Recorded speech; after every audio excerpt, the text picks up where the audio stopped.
Magandang araw ulit. Meron po tayong gawa sharp 40 inches. Ang problema niya po, nagpa-power siya pero ayaw lumabas yung backlight niya, yung picture niya. Ito po yung mainboard saka yung power supply. Pag sinaksak po siyang ganon, nag-iilaw lang dito ng berde, wala naman backlight. Test point tayo. Ayan yung tester natin, automatic yan. Nagbaba siya saka nagbubulta. Testerin natin tong diode niya. May 12 volt tayo nakukuha. Saka 12 volts.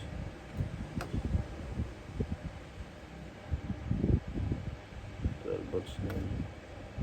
Ayun, may 59 volts tayo nakukuha. Ibig sabihin buo yung mga supply natin. Dito tayo sa CPU ngayon. Sa pinaka mainboard niya magte-test tayo.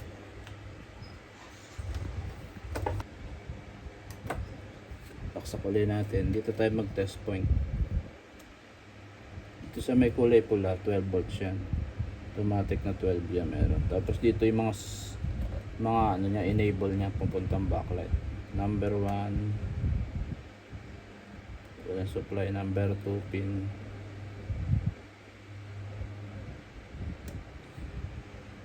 3.3 meron.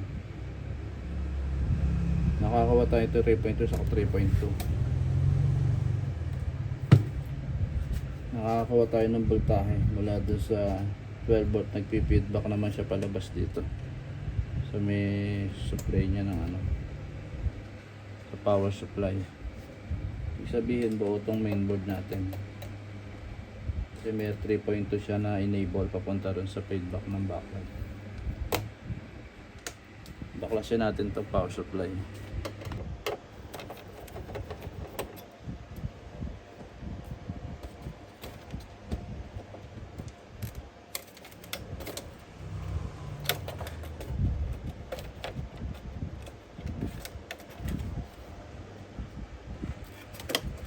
Ito siya. Ito yung number 2 niya sa K3. May dito. Ito sa K3. Papunta siya sa IC, sa control niya.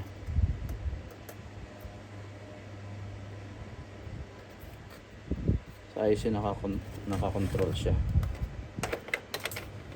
Check natin itong pinaka B plus niya kung merong backlight na nilalabas.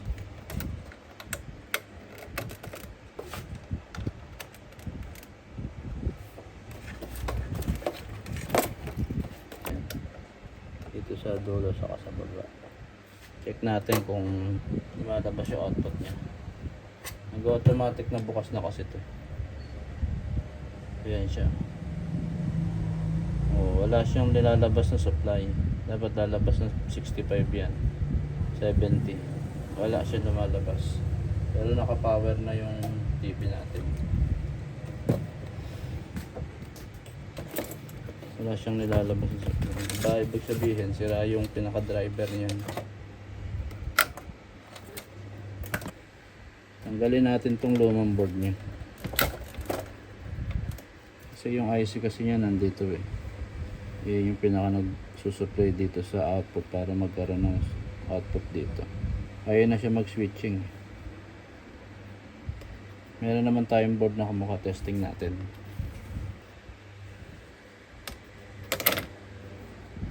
Testingin natin yung board.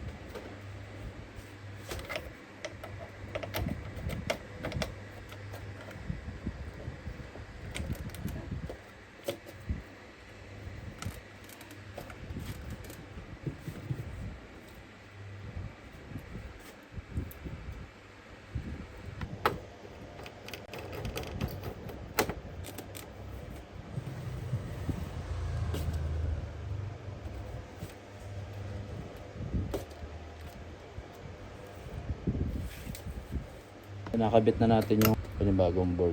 Tapos itong backlight niya, tinester ko na siya kanina yan. Ito yung pag-testing natin. Kung pundi yung backlight. Hindi naman, may ilaw naman yung backlight. Normal naman. Kaya nag-trace tayo sa mainboard saka sa power supply board. Saksak natin ulit. Tignan natin kung mag-open siya.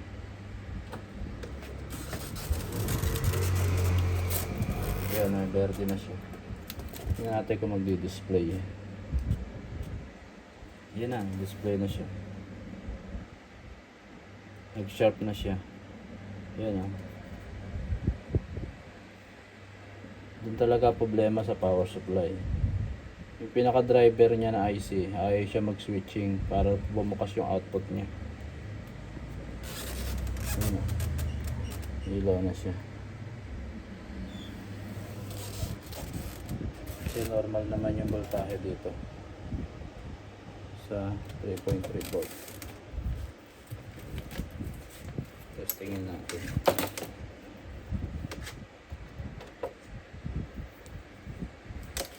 Yung mga karamihan na TV, 12 volt lang po supply niya.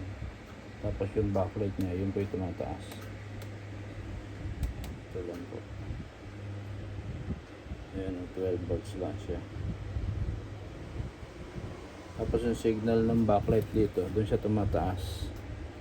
Kaya nagiging ayun, 66 volts. Ayun na, walang supply eh. Pati dito sa backlight, tingnan natin kung ano yung lang. Ayun, 65 volt. 65 volt yung output niya. Tapos dito sa signal niya, enable niya para bumakas yung backlight switching. Yan, 3.2. Number 2 po yun. Number 1 wala. Number 2 3.2. Tapos number 3 3.2 rin. Number 4 wala siya. Tapos puro ground na yan.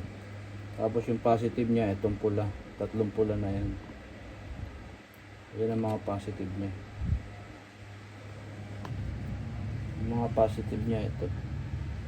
Yung tatlong pula niya.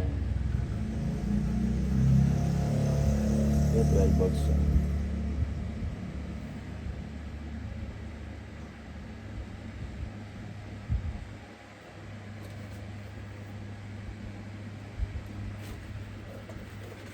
Okay na po siya.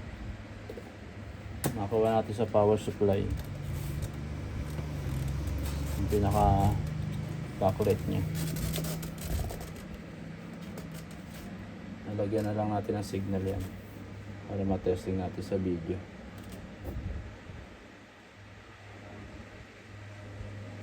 Okay na po siya.